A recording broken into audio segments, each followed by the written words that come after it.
Harry caught sight of Malfoy, Crabbe, and Goyle's triumphant faces as he left, walking numbly in Professor McGonagall's wake as she strode toward the castle.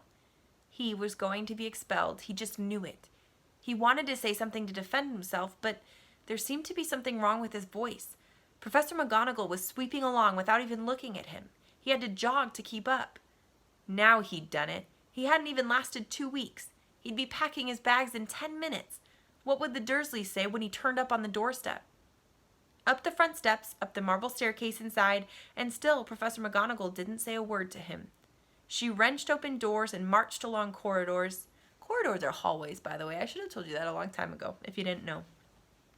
With Harry trotting miserably behind her. Maybe she was taking him to Dumbledore. He thought of Hagrid, expelled but allowed to stay on as gamekeeper. Perhaps he could be Hagrid's assistant. His stomach twisted as he imagined it, watching Ron and the others becoming wizards while he stumped around the grounds carrying Hagrid's bag. Professor McGonagall stopped outside a classroom. She opened the door and poked her head inside. "Excuse me, Professor Flitwick, could I borrow wood for a moment?" Wood? Thought Harry, bewildered. Was wood a cane she was going to use on him? But Wood turned out to be a person, a burly fifth-year boy who came out of Flitwick's class looking confused. "Follow me, you two," said Professor McGonagall, and they marched on up the corridor, Wood looking curiously at Harry. "In here." Professor McGonagall pointed them into a classroom that was empty except for Peeves, who was busy writing rude words on the blackboard. "Out, Peeves," she barked.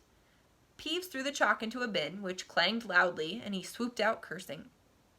Professor McGonagall slammed the door behind him and turned to face the two boys.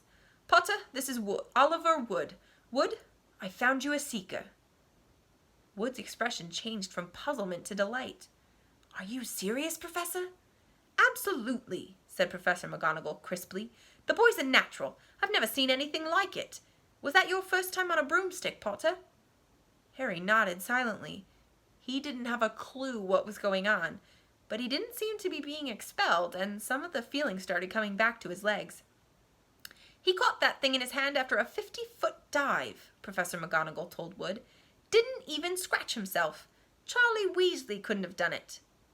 Wood was now looking as though all his dreams had come true at once. "Ever seen a game of Quidditch, Potter?" he asked excitedly. "Wood's captain of the Gryffindor team," Professor McGonagall explained. "He's just the build for a seeker, too," said Wood, now walking around Harry and staring at him. "Light, speedy. We'll have to get him a decent broom, Professor. A Nimbus 2000 or a Clean Sweep 7, I'd say. I shall speak to Professor Dumbledore and see if we can't bend the first-year rule. Heaven knows we need a better team than last year. Flattened in that last match by Slytherin. I couldn't look Severus Snape in the face for weeks." Professor McGonagall peered sternly over her glasses at Harry. "I want to hear you're training hard, Potter, or I may change my mind about punishing you." Then she suddenly smiled. "Your father would have been proud," she said. "He was an excellent Quidditch player himself." Time passes here. "You're joking!" It was dinner time. Harry had just finished telling Ron what had happened when he'd left the grounds with Professor McGonagall. Ron had a piece of steak and kidney pie halfway to his mouth, but he'd forgotten all about it. "Seeker," he said, "but first years never. You must be the youngest house player in about—" "A century," said Harry, shoveling pie into his mouth. He felt particularly hungry after the excitement of this afternoon. Wood told me. Ron was so amazed, so impressed, he just sat and gaped at Harry. "I start training next week," said Harry. "Only don't tell anyone. Wood wants to keep it a secret." Fred and George Weasley now came into the hall, spotted Harry, and hurried over. "Well done," said George in a low voice. "Wood told us. We're on the team too. Beaters." "I tell you, we're going to win that Quidditch Cup for sure this year," said Fred. "We haven't won since Charlie left, but this year's team is going to be brilliant.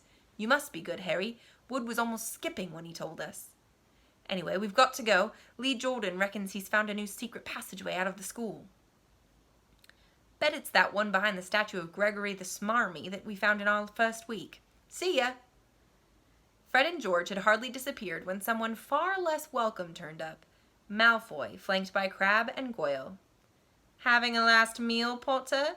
When are you getting the train back to the Muggles?" You're a lot braver now that you're back on the ground and you've got your little friends with you, said Harry coolly. There was of course nothing at all little about Crabbe and Goyle, but as the high table was full of teachers, neither of them could do more than crack their knuckles and scowl. I'd take you on any time on my own, said Malfoy. Tonight if you want. Wizard's duel. Wands only, no contact. What's the matter? Never heard of a wizard's duel before, I suppose? Of course he has, said Ron, wheeling around. I'm his second. Who's yours? Malfoy looked at Crabbe and Goyle, sizing them up. Crabbe, he said. Midnight all right? We'll meet you in the trophy room. That's always unlocked. When Malfoy had gone, Ron and Harry looked at each other. What is a wizard's duel? Said Harry. And what do you mean you're my second? Well, a second's there to take over if you die, said Ron casually, getting started at last on his cold pie. Catching the look on Harry's face, he added quickly, but people only die in proper duels, you know, with real wizards. The most you and Malfoy will be able to do is send sparks at each other. Neither of you knows enough magic to do any real damage. I bet he expected you to refuse anyway. And what if I wave my wand and nothing happens? Throw it away and punch him on the nose, Ron suggested. Excuse me? They both looked up. It was Hermione Granger. Can't a person eat in peace in this place? Said Ron. Hermione ignored him and spoke to Harry. I couldn't help overhearing what you and Malfoy were saying. Bet you could, Ron muttered. And you mustn't go wandering around the school at night. Think of the points you'll lose, Gryffindor, if you're caught. And you're bound to be. It's really very selfish of you. It's really none of your business, said Harry. Goodbye, said Ron. All right, I want to pause there and think for a second. Sometimes the main characters in books don't make wise choices, and we get the chance to kind of watch them and learn from them.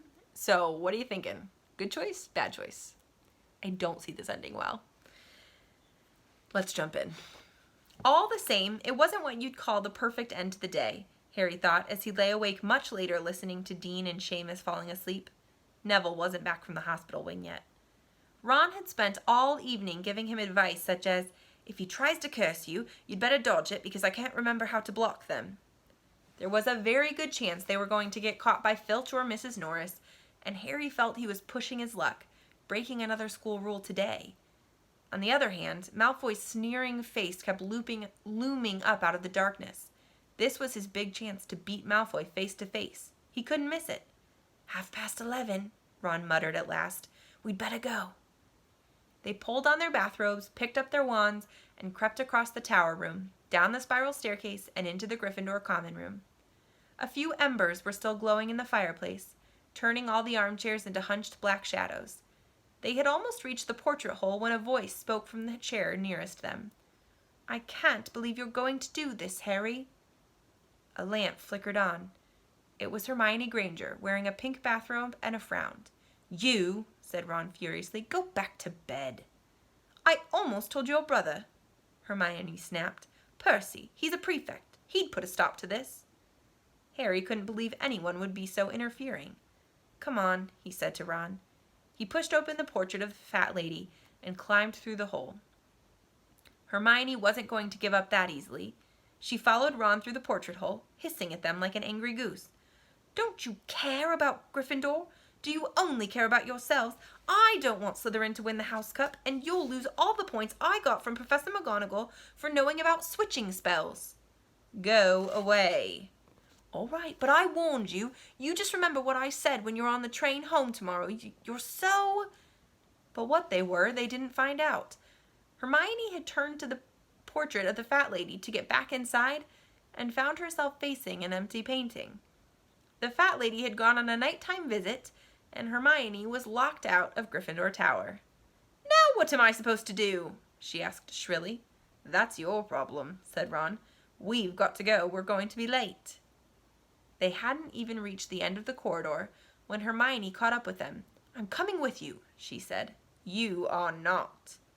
Do you think I'm going to stand out here and wait for Filch to catch me? If he finds all three of us, I'll tell him the truth, that I was trying to stop you, and you can back me up. You've got some nerve, said Ron loudly. Shut up, both of you, said Harry sharply. I heard something. It was a sort of snuffling.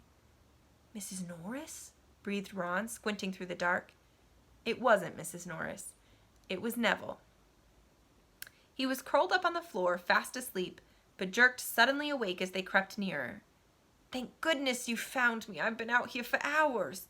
I couldn't remember the new password to get into bed." "Keep your voice down, Neville. The password's Pig Snout, but it won't help you now. The fat lady's gone off somewhere." "How's your arm?" said Harry. "Fine," said Neville, showing them. "Madame Pomfrey mended it in about a minute." "Good. Well, look, Neville, we've got to be somewhere. We'll see you later." "Don't leave me," said Neville, scrambling to his feet. "I don't want to stay here alone. The Bloody Baron's been past twice already." Ron looked at his watch and then glared furiously at Hermione and Neville. "If either of you get us caught, I'll never rest until I've learned that curse of the bogies Quirrell told us about and used it on you." Hermione opened her mouth, perhaps to tell Ron exactly how to use the curse of the bogies, but Harry hissed at her to be quiet and beckoned them all forward. They flitted along corridors striped with bars of moonlight from the high windows. At every turn Harry expected to run into Filch or Mrs. Norris, but they were lucky. They sped up a staircase to the third floor and tiptoed toward the trophy room.